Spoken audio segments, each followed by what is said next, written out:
Hello everyone, आज date है 4 जून 2022 और द हिंदू न्यूज एनालिसिस में आपका स्वागत है। इस वीडियो में हम द हिंदू की इंपॉर्टेंट न्यूज़ को एग्जाम के पॉइंट ऑफ व्यू से डिस्कस करेंगे। नीचे डिस्क्रिप्शन बॉक्स में Telegram channel volcano IAS academy का लिंक दिया हुआ है। आप Telegram channel volcano IAS academy के साथ में जुड़ सकते हैं। वहाँ पर हर exam means UPSC, state PCS and other exams के पॉइंट ऑफ व्यू से काफ़ी इंपॉर्टेंट इन्फॉर्मेशन आप सभी के साथ में शेयर की जाती है। तो चलो स्टार्ट करते हैं। वीडियो को स्टार्ट करेंगे एक ज्योग्राफिकल मैप क्वेश्चन के साथ में। और आज आपका क्वेश्चन ये है कि गहीरमाता मैरीन सेंचुरी को आपको मैप में व्यू करना है। फिर इससे रिलेटेड हर इंपॉर्टेंट फैक्ट्स को एंड इन्फॉर्मेशन को कमेंट बॉक्स में टाइप करना है। कल हमने आपसे क्वेश्चन पूछा था सुखना लेक को लेकर के। तो सुखना लेक को अगर हम मैप में व्यू करें, 1958 में इस लेक को कंस्ट्रक्ट किया गया था और ये चंडीगढ़ में लोकेटेड है। लेकिन इसका जो कैचमेंट एरिया है वो पंजाब एंड हरियाणा दोनों स्टेट में आता है। कुछ टाइम पहले सुखना लेक को लिविंग एंटिटी के रूप में डिक्लेयर कर दिया गया था, जिसकी वजह से न्यूज़ में रही थी। कुछ टाइम पहले चंडीगढ़ एडमिनिस्ट्रेशन ने इसके आसपास के एरिया को मींस 2 से 3 किलोमीटर का जो इसके आसपास का एरिया है उसको इको सेंसिटिव जोन के रूप में डिक्लेयर किया गया। और उस जोन में अगर कुछ भी एक्टिविटीज़ कंस्ट्रक्शन से रिलेटेड या अदर एक्टिविटीज़ की जाती है तो वो सभी एक्टिविटी जो हैं वो एनवायरमेंट प्रोटेक्शन एक्ट 1986 के जो प्रोविज़न है उसके अंडर उनको व्यू किया जाएगा। ये सारे प्रोविज़न सुखना लेक को प्रिजर्व एंड प्रोटेक्ट करने के लिए किए जा रहे हैं। तो ये सुखना लेक से रिलेटेड बेसिक फैक्ट्स जो हमारे एग्जाम के पॉइंट ऑफ व्यू से इंपॉर्टेंट है। द हिंदू की इंपॉर्टेंट न्यूज़ को अगर हम डिस्कस करें तो सबसे पहले फ्रंट पेज पर इंपॉर्टेंट न्यूज़ रिलेटेड है जेंडर गैप को लेकर के। यहाँ पर वेस्ट बंगाल जो स्टेट है उसके बारे में शो कर रखा है कि वहाँ पर क्लास 10th के रिजल्ट डिक्लेयर हुए। अगर हम वहाँ पर गर्ल एंड बॉय का कंपैरिजन करें तो गर्ल की संख्या ज़्यादा है और बॉय की संख्या कम है। सेम इसी तरीके से अगर हम बात करें तो वहाँ पर +2 के जो एग्जामिनेशन हुए हैं वहाँ पर भी इसी तरीके का जो रेशियो है उसमें डिफरेंस देखने को मिला है। बात करें मदरसा एजुकेशन की, वहाँ पर भी डिफरेंस देखने को मिल रहा है। नेशनल फैमिली हेल्थ सर्वे के यहाँ पर कुछ डाटा शो कर रखे हैं। उन डाटा में ये बता रखा है कि 1000 मेल पर जो विमेन गर्ल्स जो हैं उनकी संख्या की अगर हम बात करें तो 992 है। सेक्स रेशियो क्या होता है, 1000 मेल पर जो फीमेल की जो संख्या है, नंबर जो है उनको काउंट किया जाता है और उसी को सेक्स रेशियो बोलते हैं। तो यहाँ पर अगर हम देखें तो डिफरेंस जो है वो काफ़ी कम है, ज़्यादा डिफरेंस नहीं है। लेकिन ये जो गैप जो देखने को मिल रहा है एजुकेशन लेवल पर, ये शो कर रहा है कि ड्रॉप आउट का जो लेवल है वो इंक्रीज़ हुआ है। कोविड के बाद में भी अगर हम देखें तो ड्रॉप आउट की जो संख्या है, नंबर्स जो है उनमें काफ़ी ज़्यादा इंक्रीज़ देखने को मिला है। और उसी की वजह से ये जो जेंडर गैप है उसी को लेकर के क्वेश्चनिंग उठी है। नेक्स्ट इंपॉर्टेंट आर्टिकल है, यूपी में इन्वेस्टर समिट हो रही थी और उसमें हमारे प्राइम मिनिस्टर ने यहाँ पर विजिट किया और उसको एड्रेस किया उस समिट को। इसमें लेकर के उन्होंने यूपी स्टेट को लेकर के कुछ इंपॉर्टेंट बात रखी है कि इंडिया की ग्रोथ में अगर हम इंपॉर्टेंट बात रखें तो यूपी स्टेट अपना एक इम्पोर्टेंट रोल प्रेजेंट टाइम में प्ले कर रहा है। प्रेजेंट टाइम में ये जो इन्वेस्टर समिट हुई है इसमें बहुत सारे जो इन्वेस्टर्स हैं उन्होंने यहाँ पर यूपी जो स्टेट है वहाँ पर इन्वेस्ट करने की बात की है, जिसमें आत्मनिर्भर भारत जो इंडिया का एक बेहतरीन इनिशिएटिव है जिसमें इंडिया हर पॉइंट के लेवल पर अपने आप को सेल्फ डिपेंड करने की कोशिश कर रहा है। अगर इस तरीके की एक्टिविटीज़ इंडिया में इंक्रीज़ होती रही, ज़्यादा से ज़्यादा इस तरीके से हमारे यहाँ पर इन्वेस्टमेंट होता रहा, नए नए प्रोजेक्ट एस्टेब्लिश होते रहे तो हमारे यहाँ पर ज़्यादा न्यू जॉब अपॉर्चुनिटीज़ क्रिएट होंगी, एम्प्लॉयमेंट जनरेट होगा और जो हमारा यूथ है उसको अगर हम स्किल्ड एजुकेशन प्रोवाइड करें तो बहुत सारी जो प्रॉब्लम्स है उनका सॉल्यूशन देखने को मिलेगा। अडानी ग्रुप जो है वो साउथ एशिया का सबसे बड़ा एल्यूमिनियम से रिलेटेड जो इंफ्रास्ट्रक्चर है वो यहाँ पर डेवलप करेगा। 1500 करोड़ उसमें इन्वेस्ट किए जाएंगे। अडानी डिफेंस एंड एरोस्पेस जो है उसमें 1500 करोड़ रुपए खर्च किए जाएंगे। 250 करोड़ का कॉम्प्लेक्स ये बनेगा और इतना खर्चा होने के बाद में यहाँ पर ये बोला जा रहा है कि 30,000 रुपये जो है वो यहाँ पर जनरेट होंगी। 30,000 नई जॉब जो है वो यहाँ पर जनरेट होंगी। मतलब 21st सेंचुरी में इंडिया की ग्रोथ स्टोरी जो लिखी जाएगी उसमें यूपी स्टेट जो है वो उसको एक मोमेंटम प्रोवाइड करने की कोशिश कर रहा है। ओके, लास्ट 10 ईयर्स का यहाँ पर कंपैरिजन किया गया है यूपी स्टेट का कि लास्ट 10 ईयर में अगर हम देखें तो 1406 प्रोजेक्ट जो हैं उनका फाउंडेशन स्टोन यहाँ पर एस्टेब्लिश हुआ है। 80,000 करोड़ का यहाँ पर इन्वेस्टमेंट आया है। ओके, नेक्स्ट इंपॉर्टेंट आर्टिकल जो है यहाँ देखिए, देखो ई वेस्ट जो है उसको लेकर के जो रिसाइकलर्स हैं उनको लेकर के नई अपॉर्चुनिटीज़ डिक्लेयर की गई हैं, नए ड्राफ्ट रूल्स लेकर के आए गए हैं और इसमें पब्लिक डोमेन में इन नए ड्राफ्ट रूल्स को रखा गया है कंसल्टेशन के थ्रू। फिर इन नए ड्राफ्ट रूल्स में से जो जो प्रोविज़न रखे गए हैं उनमें क्या क्या चेंजेस होने चाहिए, उनके अकॉर्डिंग जो फाइनल ऑर्डर्स हैं वो डिक्लेयर किए जाएंगी। देखो इस आर्टिकल में बताया गया है कि आने वाले टाइम में अगर हमारे इंडिया में हम देखें तो ई वेस्ट बहुत ज़्यादा जनरेट होने वाला है। जैसे जैसे इलेक्ट्रिक व्हीकल्स का ज़्यादा यूज़ इंक्रीज़ होगा, लिथियम आयन जो बैटरीज है उनका ज़्यादा से ज़्यादा जो मार्केट है उनमें अवेलेबिलिटी उनकी हो जाएगी। ओके, तो यहाँ पर कुछ कंपनीज़ को लॉन्चिंग करने की बात की गई है कि टाइम के साथ में जो एक्सटेंडेड प्रोड्यूसर रिस्पॉन्सिबिलिटी है उसके ऊपर किस तरीके से वर्क किया जाएगा। तो ई वेस्ट के जो बेसिक प्रोविज़न है उसके बारे में हम डिस्कस कर लेते हैं। देखो ई वेस्ट मैनेजमेंट रूल्स 2016 में आया था और इसमें डिसाइड किया गया था कि सेंट्रल पोल्यूशन कंट्रोल बोर्ड के ऑथराइजेशन के through extended producer responsibility declare की जाएगी। एक्सटेंडेड प्रोड्यूसर रिस्पॉन्सिबिलिटी क्या होती है, इस तरीके से देखिए। देखो किसी प्रोड्यूसर ने, कोई कंपनी है, उन्होंने कुछ फॉर्मेशन किया, फॉर्मेशन करके कोई प्रोडक्ट बनाया। तो पहले क्या होता था कि जो प्रोडक्ट है उसका यूज़ करने के बाद में अगर उसका वेस्ट मटेरियल कुछ बचता है तो हम उनको क्या कर देते, भंगार वाले को दे देते, जो कचरे वाले आते हैं उनको हम उनको बेच देते थे या कहीं डस्टबिन में उसको डंप कर दिया जाता था। ओके, लेकिन अब क्या किया गया है कि जो प्रोड्यूसर है उसकी रिस्पॉन्सिबिलिटी बनेगी कि अगर इस तरीके का जो वेस्ट है वो जनरेट हुआ है, क्योंकि प्रेजेंट टाइम में अगर हम देखें तो कोविड के टाइम से स्पेसिफिक अगर हम देखें तो इलेक्ट्रॉनिक जो गैजेट्स हैं उनका टाइम के साथ में बहुत ज़्यादा इंक्रीज़ हो गया है, बहुत ज़्यादा चीज़ें बढ़ गई हैं। क्योंकि कोविड के टाइम में जो हमारी जॉब जो है उसमें भी अगर हम बात करें या फिर हम एजुकेशन सेक्टर में भी बात करें तो इलेक्ट्रॉनिक गैजेट्स जो आपके फ़ोन हैं, टैब है, इसके अलावा लैपटॉप है, इनका यूज़ बहुत ज़्यादा बढ़ गया, जिसकी वजह से आने वाले टाइम में इसके भी जो रिप्लेसमेंट है वो ज़्यादा से ज़्यादा, मतलब जो वेस्ट मटेरियल है वो ज़्यादा से ज़्यादा, इलेक्ट्रॉनिक वेस्ट ज़्यादा से ज़्यादा जनरेट होगा।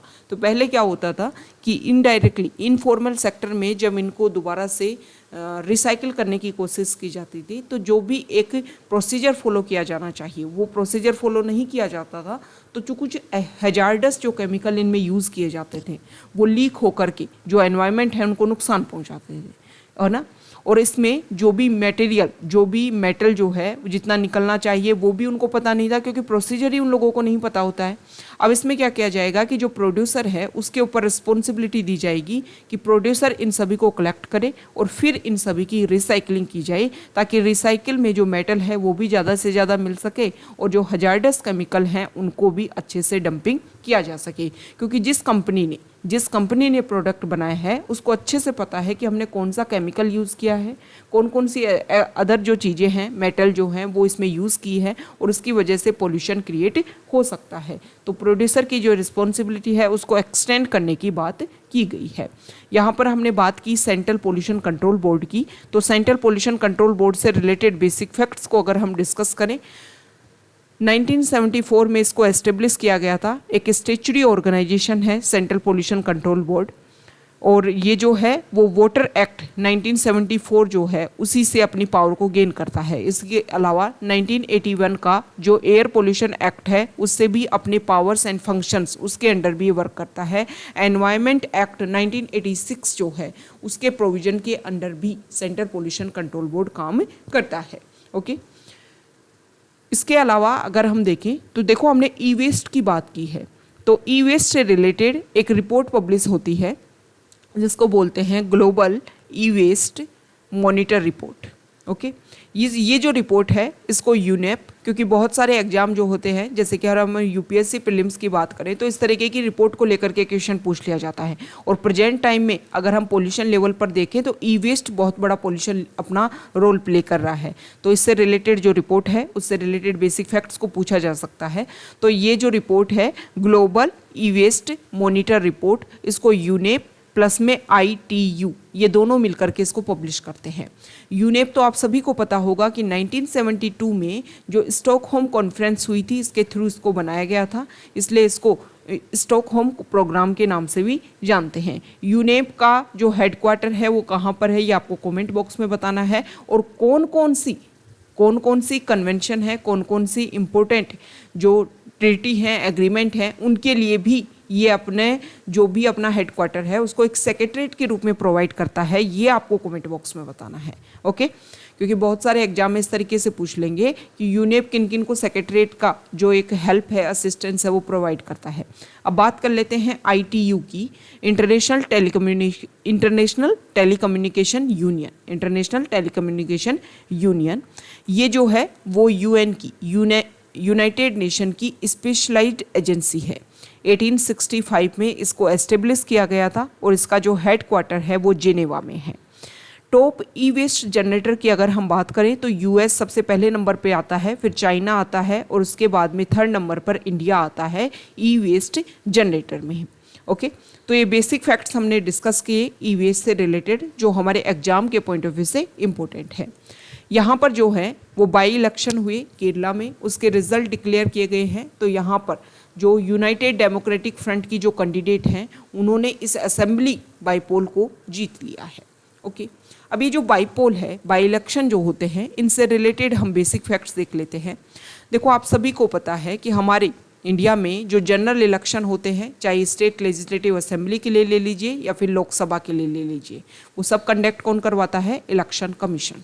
सेम इसी तरीके से अगर इनके लिए सीट वैकेंट हो जाती हैं तो टाइम में, जैसे सीट वैकेंट हुई, उनके 6 महीने के अंदर यहाँ पर दोबारा से बाई इलेक्शन करवाए जाते हैं। दोबारा से जिस तरीके से इलेक्शन होता है जनरल इलेक्शन, सेम वो ही प्रोसीजर कंप्लीट किया जाता है और इलेक्शन कमीशन ही ये काम कंप्लीट करता है।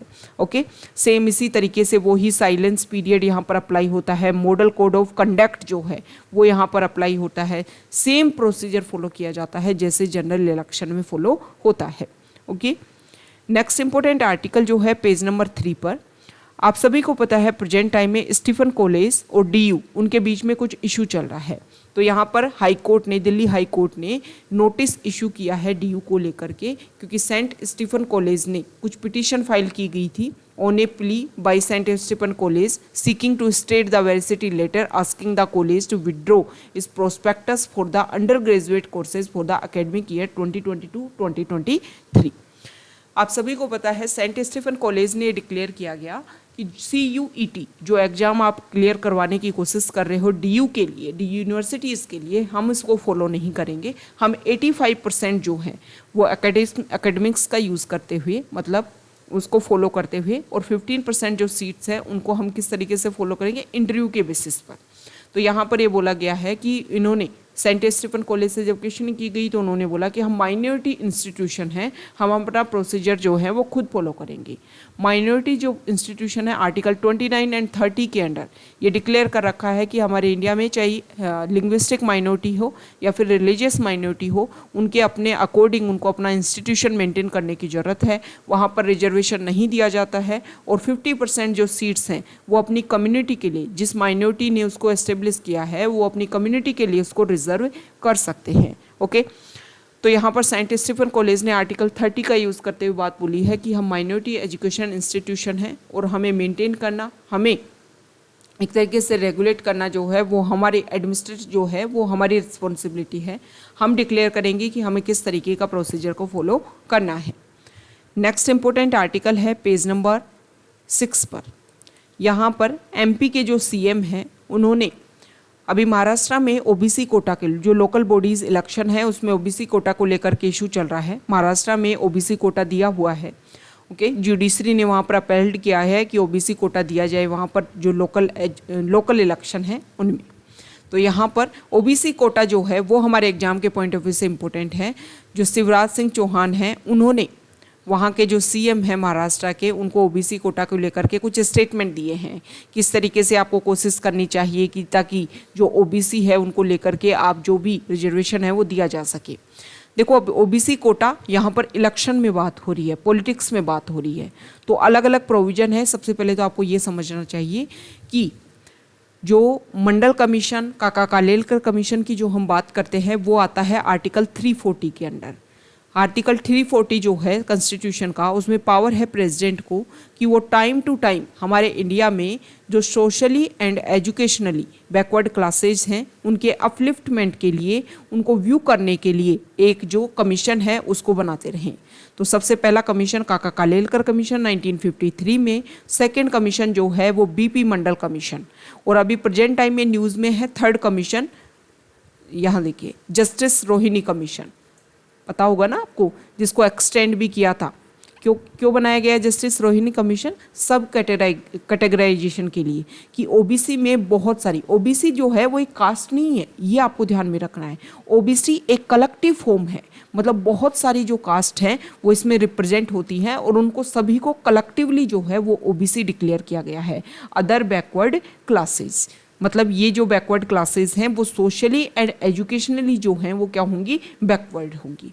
अब ओबीसी को लेकर के जस्टिस रोहिणी, इसको लेकर के जस्टिस रोहिणी कमीशन इसलिए बनाया गया है कि ओबीसी में बहुत सारी कास्ट है और कुछ कास्ट को तो इस रिजर्वेशन का बेनिफिट मिला है एजुकेशन में भी और जॉब में भी, लेकिन कुछ कास्ट ऐसी हैं जिन्होंने इस रिजर्वेशन का कोई फ़ायदा नहीं उठाया है। तो जस्टिस रोहिणी कमीशन ने एक बात बोली है कि ओबीसी में जो भी कास्ट है उनको आप बांट दीजिए 2, 6, 9 और 10, 27% रिजर्वेशन है ओबीसी के लिए, तो इसको आप इस तरीके से कैटेगरी में बांट दो। जिसको सबसे ज़्यादा बेनिफिट मिला है अब उसको सिर्फ 2% ही रिजर्वेशन दिया गया इंटरनल, ओबीसी में भी इंटरनल रिजर्वेशन सिर्फ 2%। जो थोड़ा सा उनको थोड़ा सा और कम बेनिफिट मिला है, सबसे ज़्यादा मिला है उनको 2%, थोड़ा सा ज़्यादा मिला है उनको 6%, थोड़ा और कम जिनको मिला है 9%, और जिनको बिल्कुल नहीं मिला है उनको 10% रिजर्वेशन दिया जाए, ताकि ये जो कास्ट है इनका सबसे ज़्यादा अपलिफ्टमेंट हो। और जिस प्रोविज़न को कंप्लीट करने के लिए ओबीसी प्रोविज़न लाए गए थे, ओबीसी रिजर्वेशन लाया गया था, वो सारे जो बेनिफिट्स हैं वो इन कास्ट को भी दिए जा सके। तो ये तो हमने बात कर ली एजुकेशन के लिए और जॉब के लिए। ओके, शुरुआत में हमारे इंडिया में जो ओबीसी रिजर्वेशन है वो जॉब के लिए दिया गया था, मतलब आर्टिकल 16 के अंडर, और उसके बाद में इसको हायर एजुकेशन के लिए भी 2006-7 के टाइम में या 7-8 के टाइम में हायर एजुकेशन के लिए ओबीसी रिजर्वेशन को इंक्रीज कर दिया गया था। एक इम्पोर्टेंट बात और अब देखिए, देखो एक ऑल इंडिया कोटा है। ऑल इंडिया कोटा क्या होता है? 1986 में इस स्कीम को स्टार्ट किया गया था। इस स्कीम में जो हमारी मेडिकल इंस्टीट्यूट होता है वहाँ पर जो सीट्स होती हैं उनको लेकर के कोशिश की गई थी कि स्टेट में जो मेडिकल इंस्टीट्यूट है, मेडिकल जो हमारी यूनिवर्सिटी है, सिर्फ उसमें आपको एडमिशन ना मिले, ऑल इंडिया पे आपको एडमिशन मिले। तो इसमें जो एससी और एसटी है उसको तो रिजर्वेशन दे दिया गया था 2006-7 के टाइम में, लेकिन ओबीसी को और ईडब्ल्यूएस को रिजर्वेशन नहीं दिया गया था। तो अभी कुछ टाइम पहले ही ओबीसी और जो ईडब्ल्यूएस है उसको रिजर्वेशन दिया गया था कि आपको भी जो मेडिकल सीट्स हैं उसमें रिजर्वेशन दिया जाता है। तो ये तो बात कर ली हमने किसकी? एजुकेशन की और जॉब की। अब बात करते हैं पॉलिटिक्स की। पॉलिटिक्स में भी ये क्वेश्चन उठा कि देखो भाई एससी और एसटी को तो रिजर्वेशन है ना, पॉलिटिक्स में एससी और एसटी को तो रिजर्वेशन है ना, आपको पता होगा ना। आर्टिकल 330 जो है उसमें तो बताया गया है कि आपको लोकसभा में रिजर्वेशन है, और आर्टिकल 332 में बताया गया है कि भाई आपको स्टेट लेजिस्लेटिव असेंबली में भी रिजर्वेशन है। ये बात बताई गई है हमारे कॉन्स्टिट्यूशन में। ओके, और जब हमारा कॉन्स्टिट्यूशन बना था तब ये डिसाइड किया गया था कि 10 साल के लिए एससी और एसटी और एंग्लो इंडियन तीन को रिजर्वेशन जो है वो 10 साल के दे दिया जाएगा, उसके बाद में रिमूव कर दिया जाएगा। लेकिन फिर उसके बाद में हर 10 साल के बाद में अमेंडमेंट एक्ट के थ्रू इनका जो रिजर्वेशन उनको रेगुलर किया गया। लेकिन अभी कुछ टाइम पहले 104 कॉन्स्टिट्यूशनल अमेंडमेंट एक्ट के थ्रू जो एंग्लो इंडियन को जो रिजर्वेशन दिया जा रहा था उसको तो खत्म कर दिया गया, और एससी और एसटी का जो रिजर्वेशन है उसको एक्सटेंड कर दिया गया है। तो ये बात तो आपको पता है, मतलब ओबीसी को रिजर्वेशन नहीं है। हालांकि कुछ स्टेट जो हैं वहाँ पर लोकल बॉडीज़ में ओबीसी को रिजर्वेशन है, लेकिन ऑल इंडिया लेवल पर अगर हम बात करें स्टेट लेजिस्लेटिव असेंबली, और अगर हम बात करें कहाँ पर स्टेट लेजिस्लेटिव असेंबली और लोकसभा में ओबीसी को रिजर्वेशन नहीं था। तो लोकल बॉडीज़ में इसको लेकर के क्वेश्चनिंग की गई कि भाई हमारे यहाँ पर पॉपुलेशन जो है उसके रिप्रेजेंटेटिव आपको क्या देना चाहिए? रिजर्वेशन देना चाहिए। तो उसको जुडिशरी ने एक बात रखी थी कि देखो एजुकेशन में और जॉब में रिजर्वेशन होना अलग बात है, पॉलिटिक्स में रिजर्वेशन देना अलग बात है, क्योंकि पॉलिटिक्स को आप एजुकेशन से रिलेट नहीं कर सकते हो। यहाँ पर अलग प्रोविज़न होते हैं और यहाँ पर एजुकेशन और जॉब में अलग प्रोविज़न होते हैं। हालांकि जुडिशरी ने ये बोला कि ट्रिपल टेस्ट फॉर्मूला जो है उसको हम फॉलो करेंगे। कोई भी एरिया, कोई भी स्टेट अगर इस चीज़ की डिमांड कर रहा है तो सबसे पहले वहाँ पर एक कमेटी बनाई जाए। कमेटी वहाँ पर ओबीसी को लेकर के जो भी प्रोविज़न है, वहाँ पर कितनी पॉपुलेशन है, उनके बेसिक जो बेनिफिट्स हैं, उनकी जो बेसिक कंडीशन जो है उसके बारे में रिव्यू करे। उसके बाद में जो कमेटी है वो रिकमेंडेशन दे कि कितना रिजर्वेशन दिया जाना है, क्योंकि एजुकेशन और जॉब में तो अगर हम देखें तो 27% रिजर्वेशन है। तो ज़रूरी नहीं है कि पॉलिटिक्स में आपके स्टेट को 27% ही रिजर्वेशन, कम और ज़्यादा मिल सकता है आपकी कंडीशन के अकॉर्डिंग। और फिर अगर ये होता है, अगर लगता है कमेटी ने रिकमेंडेशन दी है, लगता है कि वहाँ पर रिजर्वेशन दिया जाना चाहिए, तो फिर उनको रिजर्वेशन रिकमेंडेशन के बेसिस पर रिजर्वेशन दिया जाएगा। तो ये जो है ट्रिपल टेस्ट फॉर्मूला फॉलो किया जा रहा है पॉलिटिक्स में रिजर्वेशन देने के लिए। ये बेसिक फैक्ट्स हैं जो ओबीसी कोटा से रिलेटेड, जो हमारे एग्जाम के पॉइंट ऑफ व्यू से इंपॉर्टेंट है और एक बेसिक अंडरस्टैंडिंग आप में होनी चाहिए। नेक्स्ट इंपॉर्टेंट आर्टिकल है पेज नंबर 8 पर, और यहाँ पर जो फर्स्ट आर्टिकल है, कल हमने डिस्कस किया था कि सोशल मीडिया को लेकर के लास्ट ईयर 2021 में कुछ आईटी रूल्स आए थे। उन आईटी रूल्स में डिसाइड किया गया था कि हर 15 दिन में जो भी सोशल मीडिया प्लेटफॉर्म है वो अपना एक ग्रीवियंस ऑफिसर रखेंगे, जो भी ग्रीवियंस आती हैं उनको लेकर के रिजोल्व करेंगे उन प्रॉब्लम्स को। इसके अलावा हर महीने में अपनी रिपोर्ट देंगे कि आपके पास में कितनी प्रॉब्लम आई, कितने आपने सॉल्यूशन दिए। लेकिन कुछ ऐसी प्रॉब्लम होती हैं जिनको लेकर के जो ग्रीवियंस ऑफिसर है उनके सॉल्यूशन जो हैं, वो जो यूजर्स होते हैं सोशल मीडिया प्लेटफॉर्म के जो यूजर्स होते हैं उनको उनका जो सॉल्यूशन है वो सही नहीं लगता। तो यहाँ पर गवर्नमेंट अब अपना कंट्रोल इंक्रीज़ करने की कोशिश कर रही है। देखो पहले ही जब आईटी रूल्स आए थे तब उसको लेकर के कोशिश की गई थी, इस तरीके का बहुत ज़्यादा इन पॉइंट्स को रखा गया था कि गवर्नमेंट जो है वो अपना कंट्रोल इंक्रीज़ करने की कोशिश कर रही है। ओके, और अब गवर्नमेंट ने बोला है कि हम कुछ कमेटीज़ बनाएंगे, कुछ ऐसी कमेटीज़ जो डिसीजन लेंगी कि सोशल मीडिया प्लेटफॉर्म्स पर अगर कुछ प्रॉब्लमेटिक वर्क हो रहा है तो उनको हम किस तरीके से सॉल्व कर सकते हैं। ये बात यहाँ पर रखी गई है, अपना कंट्रोल जो है उसको इंक्रीज़ करने की कोशिश की गई है। तो गवर्नमेंट कमेटी जो है, इस आर्टिकल में बताया गया है कि गवर्नमेंट कमेटी जो रिकमेंडेशन दी गई है वो कोई सॉल्यूशन नहीं है कि सोशल मीडिया पे जो प्रॉब्लम्स है उसका सॉल्यूशन आप करोगे। सॉल्यूशन आप कुछ करोगे नहीं, कुछ पॉइंट्स को लेकर के आप अपना कंट्रोल इंक्रीज कर दोगे। जो फ्रीडम दे रखी है स्पीच की उसको आप काउंटर करने की कोशिश कर सकते हो। तो ये जो गवर्नमेंट की जो कमेटी है वो सॉल्यूशन नहीं है। गवर्नमेंट को इस तरीके का पैनल सेटअप करने से पहले बहुत सारे जो प्रोविजन हैं उनके ऊपर एक तरीके से व्यू करना चाहिए और तभी इसके अकॉर्डिंग यहाँ पर काम किया जाना चाहिए। नेक्स्ट इंपॉर्टेंट आर्टिकल है, कल हमने डिस्कस किया था कि हमारे इंडिया जो है उन्होंने डिसीजन लिया है कि एक डिप्लोमेटिक डेलीगेशन जो है वो हम अफगानिस्तान में भेजेंगे और वहाँ पर जो भी इशू है उनको सॉल्व करने की कोशिश करेंगे। वैसे कल हमने डिस्कस किया था कि हमारे इंडिया ने जो भी वहाँ पर इंफ्रास्ट्रक्चर डेवलप किया है वो इन सभी में ये जो डिप्लोमेटिक डेलीगेशन है वो विजिट करेंगे। इस डेलीगेशन में एक वीमेन भी होगी और जो वीमेन है उसका पार्टिसिपेशन इसलिए किया जा रहा है क्योंकि तालिबान जो है वो वीमेन के जो भी राइट्स हैं उन सभी को एक तरीके से कर्व करने की कोशिश कर रहा है। तो उनको लगे कि हाँ इक्वलिटी होनी चाहिए सोसाइटी में। अब यहाँ पर देखो कुछ प्रोविज़न है जिनको लेकर के इंडिया को हमेशा इशू रहा। जब तालिबान वहाँ पर दोबारा से कंट्रोल कर रहा था तब भी इंडिया को इशू था। और देखो इस आर्टिकल में बताया गया है वैसे कि ये जो भी कंस्ट्रक्शन एक्टिविटी जो हमने की है वो इंडिया ने उस टाइम की थी जब वहाँ पर तालिबान नहीं था। तो इंडिया के कुछ प्रोविज़न हैं। इंडिया को सबसे पहले तो ये लगता है कि जो भी हमने वहाँ पर कंस्ट्रक्शन किया है, बहुत ज़्यादा पैसा मनी जो है हमने वहाँ पर इन्वेस्ट किया है, वो सभी क्या रह सके, उन सभी को सिक्योर किया जा सके। मतलब अफ़गानिस्तान में तालिबान की अगर गवर्नमेंट जो है वो भी हमारी जो कंस्ट्रक्शन एक्टिविटीज़ हैं उन सभी को सिक्योर करे। दूसरी बात ये है कि इंडिया को हमेशा से ये डेंजर लगता है कि अगर अफ़गानिस्तान में आप सभी को पता है वहाँ पर तालिबान को लेकर के कुछ रिपोर्ट भी अभी आई थी कि 2023 तक वहाँ पर जो बहुत सारे ऑर्गेनाइजेशन हैं उनको एक सेफ़ हेवन प्रोवाइड करवाया जा रहा है अफ़गानिस्तान में, और आने वाले टाइम में बहुत सारे जो अटैक जो हैं वो इंक्रीज़ होंगे।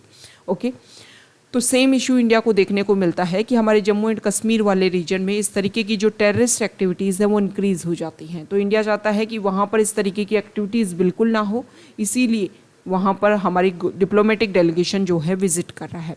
तो ये कुछ इश्यूज हैं जिसको इंडिया हमेशा चाहता है कि हमारा, देखो सेंट्रल एशियन कंट्रीज़ तक हमें अपनी रीच बनानी थी, इसलिए हमने वहाँ पर इंफ्रास्ट्रक्चर डेवलप किया। ताकि अफगानिस्तान के साथ में रिलेशन बेहतरीन हो। हम इसलिए भी चाहते थे कि वहाँ पर कम से कम जो है वो जो भी टेररिज्म से रिलेटेड जो एक्टिविटीज़ है वो कम से कम हो, जिसकी वजह से इंडिया को इफेक्ट देखने को ना मिले। तो इंडिया जो है वो अपनी लिबरल पॉलिसी को फॉलो करते हुए अफगानिस्तान में विजिट कर रहा है और वहाँ पर जो तालिबान गवर्नमेंट है उसके साथ डिस्कशन होगा या नहीं होगा इसका कुछ क्लैरिफिकेशन नहीं है, लेकिन यहाँ पर तालिबान जो है उसको लेकर के कुछ डिस्कशन तो किया जाना चाहिए। वैसे इंडिया जो है वो अलग अलग लेवल पर जो अदर कंट्रीज इन्वॉल्वमेंट अपना शो कर रही हैं अभी प्रेजेंट टाइम में अफगानिस्तान में, उन सभी प्लेटफॉर्म पर इंडिया भी अपनी बात रख रहा है कि तालिबान को जो बेसिक प्रोविज़न है सोसाइटी को इंश्योर करने के लिए, उसकी सिक्योरिटी को इंश्योर करने के लिए, उन सभी के ऊपर तालिबान रुके और गर्ल्स की, वीमेन की, इसके अलावा चिल्ड्रन के जो भी राइट्स हैं उन सभी को इंश्योर करने की भी कोशिश की जाए। तभी जा कर के जो ये सारे जो प्रोविज़न, ये सारे जो बेसिक चीज़ें जो हैं, प्रॉब्लम जो हैं, उनका सॉल्यूशन दिया जाएगा। और इस तरीके से यहाँ पर इंडिया के लिए भी बात रखी गई है कि इंडिया को अफगानिस्तान के साथ में जो अपनी इंगेजमेंट पॉलिसी है उनको रियलिस्टिक बेसिस पर फॉलो किया जाना चाहिए कि हाँ ये इश्यूज हैं और हमें इंडिया को इन सभी को प्रोटेक्ट करना है। ये नहीं है कि अब तालिबान आ गया है तो हम तो उनके साथ में इंगेजमेंट ही नहीं रखेंगे। बहुत सारे कंट्रीज़ के साथ में इंडिया ने एंशिएंट टाइम में इसी तरीके का अपने जो बात है उसको फॉलो किया, जिसकी वजह से इंडिया को अपने बायलेटरल जो रिलेशन है उनमें काफ़ी ज़्यादा इफेक्ट देखने को मिला। और इस तरीके की जब इशू क्रिएट होते हैं तो अदर कंट्रीज़, स्पेसिफिक अगर हम देखें तो पाकिस्तान, चाइना, ये जो कंट्रीज़ हैं वो अपने अंडर करने की, अपना डोमिनेंस इन एरियाज़ में क्रिएट करने की कोशिश करते हैं। नेक्स्ट इंपॉर्टेंट आर्टिकल है, यहाँ पर यूएस की एक कॉलेज है उसके बारे में बताया गया है कि उन्होंने एमडी की एजुकेशन के लिए New York university global education architecture में कुछ नई बात उन्होंने रखी है कि मेडिसिन की जो वहाँ पर एजुकेशन है उसके लिए उन्होंने क्लियर किया है कि जो भी ट्यूशन फीस है वो आपको नहीं देनी है। जो भी स्टूडेंट्स यहाँ पर आएंगे एमडी प्रोग्राम के लिए उनको कोई फाइनेंशियल नीड की ज़रूरत नहीं है, वो यहाँ पर आकर के अपनी एजुकेशन कंप्लीट कर सकते हैं। और इन अमेरिका की पहली मेडिकल स्कूल जो है इस तरीके की वो कॉलेज बन गई है। राइटर का ये बोलना है कि हमारे इंडिया में भी हायर एजुकेशन की अगर हम बात करें तो वहाँ पर अगर हम फीस की बात करें तो काफ़ी हाई लेवल है उस फीस का। तो इससे क्या होता है, सीधी सी और सिंपल लैंग्वेज में आप इस चीज़ को समझो कि स्टूडेंट एंट्री लेगा, फीस उसको बहुत ज़्यादा पे करनी पड़ रही है, तो वो जो भी कोर्स करेगा उसे कोशिश करेगा कि ज़्यादा से ज़्यादा कोर्स कंप्लीट करने के बाद में उसको ऐसी जॉब मिले जिसमें बहुत सारा पैसा हो। बहुत सारा पैसा डायरेक्टली नहीं भी होगा तो इनडायरेक्टली लेने की कोशिश करेगा। यही रीज़न है कि आपकी हाई फीस है, फिर उसको कंपनसेट करने के लिए जो स्टूडेंट्स हैं वो वर्क करते हैं। और इंडिया में या फिर अदर कंट्रीज़ में भी हम देखते हैं बहुत सारे कंट्रीज़ ऐसे हैं जहाँ पर एजुकेशन लोन लिया जाता है, फिर उस एजुकेशन लोन को कंप्लीट करने के लिए जो स्टूडेंट्स हैं वो अपनी तरफ से एक्टिविटीज़ करते हैं और इसके जो सारा जो प्रॉब्लम है फिर बाद में जाकर के सोसाइटी लेवल पर ये क्रिएट होता है। ओके, तो यहाँ पर कुछ नॉर्डिक कंट्रीज़ का भी एग्जाम्पल शो कर रखा है कि कुछ नॉर्डिक कंट्रीज़ हैं, यूरोपियन कंट्रीज़ हैं, वहाँ पर एजुकेशन बिल्कुल फ्री है। और जब स्टूडेंट जो है वो फ्री एजुकेशन लेगा मतलब उसके ऊपर कोई बर्डन नहीं है, वो क्वालिटी एजुकेशन लेगा और उसका जो फिर रिजल्ट है वो सोसाइटी लेवल पर परफॉर्म भी करेगा। अगर पहले ही आपने बर्डन क्रिएट कर दिया है, मनी का इतना इन्वेस्टमेंट उसके ऊपर कर दिया है, तो उस बच्चे की फिर रिस्पॉन्सिबिलिटी बनेगी उस मनी को वो किस तरीके से अर्न करे। ओके, और वो अपनी फिर जॉब से डायरेक्टली इनडायरेक्टली जॉब करने की उससे अर्न करने की कोशिश करेगा। अब यहाँ पर मेडिकल एजुकेशन के लिए बताया गया है कि डॉक्टर्स, हेल्थ सेक्टर जो है वो काफ़ी इंपॉर्टेंट सेक्टर है, हमारी जो पॉपुलेशन है उसके लिए काफ़ी इंपॉर्टेंट है। डॉक्टर जो हैं वो काफ़ी हाई फीस उसके लिए पे करते हैं और फिर उसको कंपनसेट करते हैं अपने प्रोफेशन के थ्रू। ये चीज़ें जो हैं वो काफ़ी प्रॉब्लमेटिक होती हैं। यही इशू हैं कि हम देखते हैं कि बहुत सारे सर्विस में कि जैसे कि अगर आप देखो गाइनो लेवल पर तो सिजेरियन जो डिलीवरी है वो काफ़ी ज़्यादा इंक्रीज़ हो गई है, क्योंकि आपके हॉस्पिटल का जो एक्सपेंसेज है, आपकी जो डिग्री जो आपने कंप्लीट की है उसमें जो एक्सपेंसेज है उन सभी को कंपनसेट करने के लिए आप ये सारी चीज़ें फिर इम्प्लीमेंट करने लग जाते हो। हालांकि डायरेक्टली ये रिलेट नहीं है पर इनडायरेक्टली कहीं ना कहीं माइंड में ये चीज़ें चलती है कि हाँ वो मनी हमें कंपनसेट करना है। ओके, तो इसके लिए कोशिश ये की जानी चाहिए कि फ्री एजुकेशन हो और क्वालिटी हायर एजुकेशन दी जाए ताकि इंडिया में भी इसका जो रिजल्ट है वो देखने को मिले, हमारा यूथ जो है वो स्किल बेस्ड एजुकेशन ले, हायर एजुकेशन, फ्री एजुकेशन हो, और इसका जो मनी है वो हम टैक्स से जो पैसा है या फिर जीएसटी से जो कलेक्शन होता है उस मनी का यूज़ किया जा सकता है हायर एजुकेशन को कम्प्लीटली फ्री लेने के लिए। हालांकि इंडिया में इस प्रोसीजर को इम्प्लीमेंट करने में काफ़ी टाइम लगेगा, लेकिन कम से कम इंडिया इनिशिएट तो स्टार्ट कर सकता है। नेक्स्ट इंपॉर्टेंट आर्टिकल है पेज नंबर 10 पर, यहाँ देखिए, 1 सेकेंड।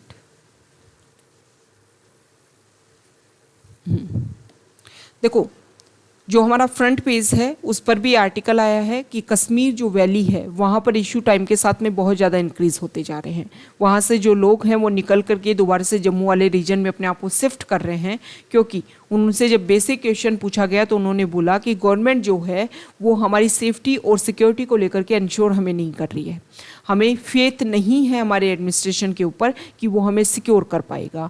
ये चीज़ें जो हैं वो बिलीव कम करने की कोशिश करती हैं, और इन्हीं की वजह से तो फिर क्या होता है कि बहुत सारी ऐसी एक्टिविटीज़ इंक्रीज़ होती हैं, और फिर वहाँ पर जो लोग हैं उनको इस तरीके से कन्फ्यूजन क्रिएट किया जाता है कि इंडियन गवर्नमेंट आपके लिए कुछ भी काम नहीं कर रही है, और कुछ भी काम नहीं कर रही है फिर उनको अपने अंडर इन्फ्लुएंस करने की कोशिश करेंगे।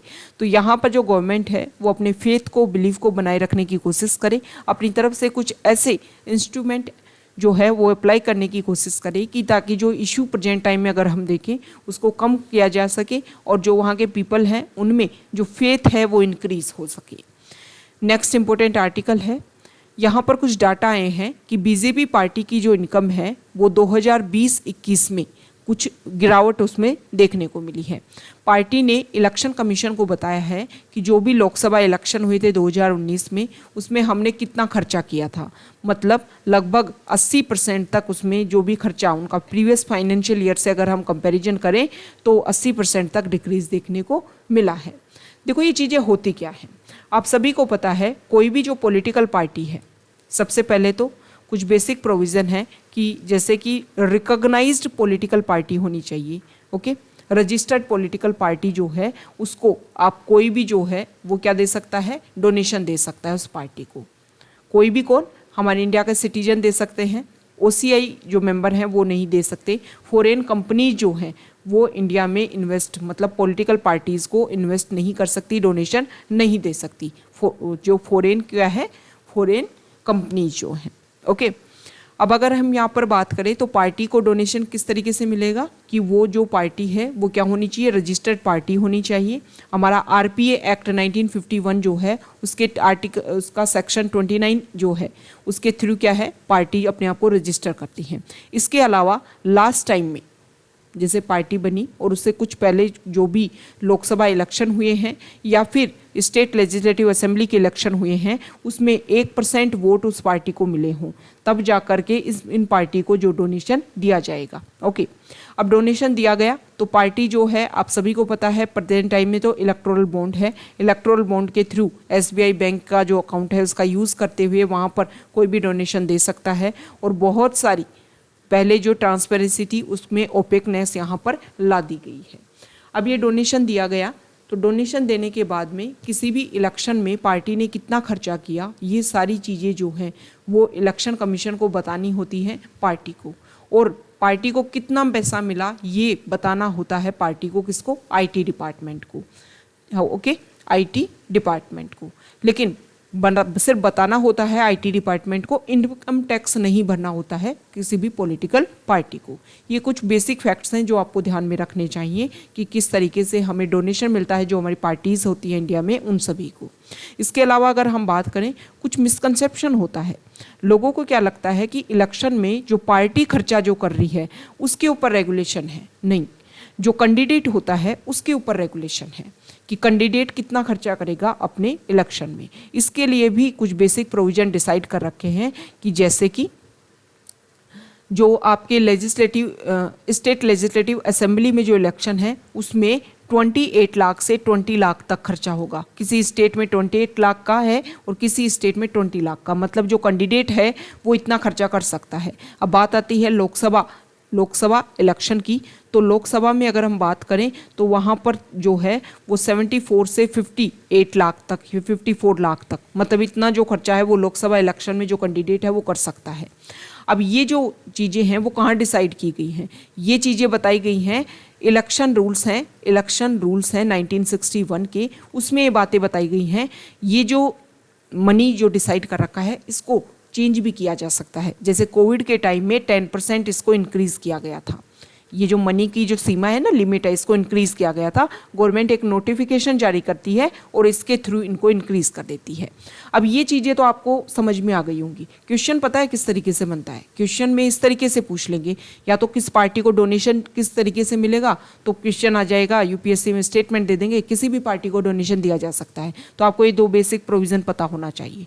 दूसरा आपको पूछ लेंगे कि ये जो लिमिट जो है लोकसभा और स्टेट लेजिस्लेटिव असेंबली के जो मेंबर्स हैं उनकी जो लिमिट है वो कहाँ बता रखी है? कॉन्स्टिट्यूशन में बता रखी है। कॉन्स्टिट्यूशन में नहीं बता रखी है, इलेक्शन रूल्स 1961 में बता रखी है। ओके, तो ये इस तरीके का जो डिफ्रेंशिएट होता है ना, वो आपको पता होना चाहिए, जिनको लेकर के आप इजीली जो क्वेश्चंस हैं उनको आप क्रैक कर पाओगे। नेक्स्ट इंपॉर्टेंट आर्टिकल है पेज नंबर 11 पर। एक सेकेंड, देखो यहाँ पर जो आर्टिकल है, अभी हमने देखा कि हमारे इंडिया से कुछ एक्सपोर्ट किया जा रहा था ग्रेन का, वीट का, उसको बंद कर दिया गया। तो यहाँ पर जो हमारे कॉमर्स मिनिस्टर हैं उन्होंने इंपॉर्टेंट बात रखी है कि हमने इसलिए बंद नहीं किया गया है। Union minister of food, consumer affairs and public distribution, उन्होंने बोला है कि देखो हमने इसलिए बंद नहीं किया है कि हमें कुछ इफेक्ट देखने को मिल रहा था। हमारे इंडिया की जो पॉपुलेशन है उनको क्या इफेक्ट हो सकता है इस एक्सपोर्ट से, उन सभी को व्यू करते हुए हमने इसको बंद किया है। यहाँ पर जो है देखो इंडिया के ऊपर कुछ आरोप लग रहे हैं कि इंडिया जो है रशिया से ऑयल को खरीदेगा फिर अदर कंट्रीज में इसको बेचेगा। तो हमारे एक्सटर्नल अफेयर्स मिनिस्टर ने बात क्लियर की है कि इंडिया के ऊपर इस तरीके की जो एलिगेशन लगाए जा रहे हैं वो गलत है।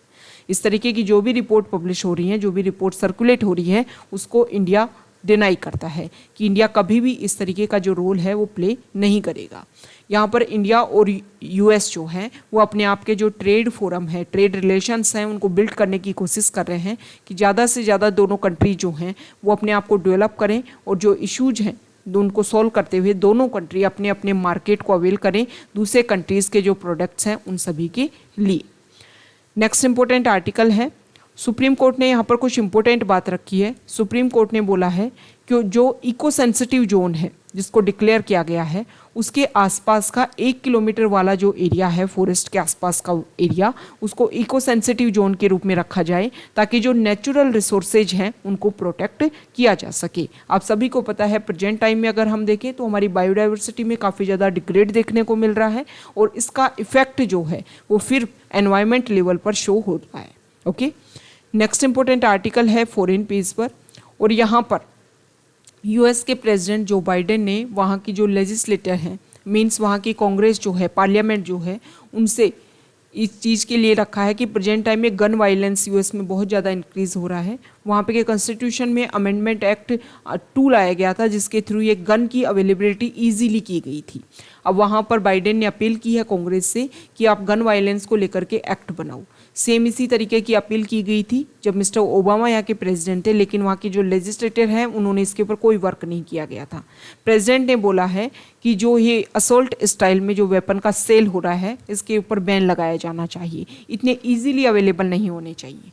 अब ये अर्ज क्यों कर रहा है? हमारे इंडिया में तो ऐसा कुछ नहीं होता। हमारे इंडिया में तो जब भी कोई लॉ लाना होता है तो प्रेसिडेंट जो प्राइम मिनिस्टर जो होता है वो क्या करता है, कोशिश करता है किसके साथ में मिलकर के, काउंसिल ऑफ मिनिस्टर के साथ में डिस्कशन करता है कि कौन से मिनिस्ट्री से रिलेटेड क्या चीज़ें लानी है, उसके साथ डिस्कस करके फिर क्या किया जाता है, वो लॉ को इनिशिएट कर दिया जाता है। ओके, बिल ला दिया जाता है। लेकिन वहाँ पर ऐसा नहीं है। डिफरेंस इसलिए है क्योंकि वहाँ पर प्रेसिडेंशियल फॉर्म ऑफ गवर्नमेंट है और हमारे इंडिया में पार्लियामेंट्री फॉर्म ऑफ गवर्नमेंट है। वहाँ पर जो एग्जीक्यूटिव होते हैं, इस तरीके से आप समझिए, वहाँ पर जो लेजिस्लेटर होते हैं, मतलब जो इलेक्ट होकर के जो लोग आते हैं वो अलग होते हैं। एग्जीक्यूटिव जो होते हैं वो बिल्कुल अलग होते हैं और जुडिशरी बिल्कुल अलग होती है। एग्जीक्यूटिव जो होते हैं वो हमारी यूएस की सोसाइटी में कोई भी एमिनेंट पर्सन जो अपने एरिया में काफ़ी इंपॉर्टेंट है उसको यहाँ के प्रेसिडेंट जो हैं वो अपने एग्जीक्यूटिव के रूप में, मतलब अपने मिनिस्टर के रूप में यहाँ पर अपॉइंट कर लेते हैं। उनका वहाँ की कांग्रेस से, वहाँ की पार्लियामेंट से, वहाँ के लेजिस्लेटर से कोई रिलेशन नहीं होता है। हमारे इंडिया में क्या है, हमारे इंडिया में पहले लेजिस्लेटर अपॉइंट होते हैं, इलेक्ट होते हैं, मतलब ये सारे लोग लेजिस्लेटर बन गई। अब इसमें क्या होता है हमारे इंडिया में कि जो लोग लक्की होते हैं वो सबसे पहले लोकसभा की अगर हम बात करें, सॉरी सेंट्रल लेवल की अगर हम बात करें, यूनियन लेवल की, तो जो लोग लक्की हैं वो सबसे पहले क्या बन करके आ गए, एमपी बन करके आ गए, मेंबर ऑफ पार्लियामेंट। अब उसमें से और ज़्यादा जो लक्की हैं, जिस भी पार्टी को मेजोरिटी यहाँ पर मिली, वो पार्टी जो है वो अपने फेवर में रहने वाले लोगों को क्या बना देगी, मिनिस्टर बना देगी। मतलब यहाँ पर जो हमारे एग्जीक्यूटिव जो होते हैं वो क्या होते हैं, लेजिस्लेटर का ही पार्ट होते हैं।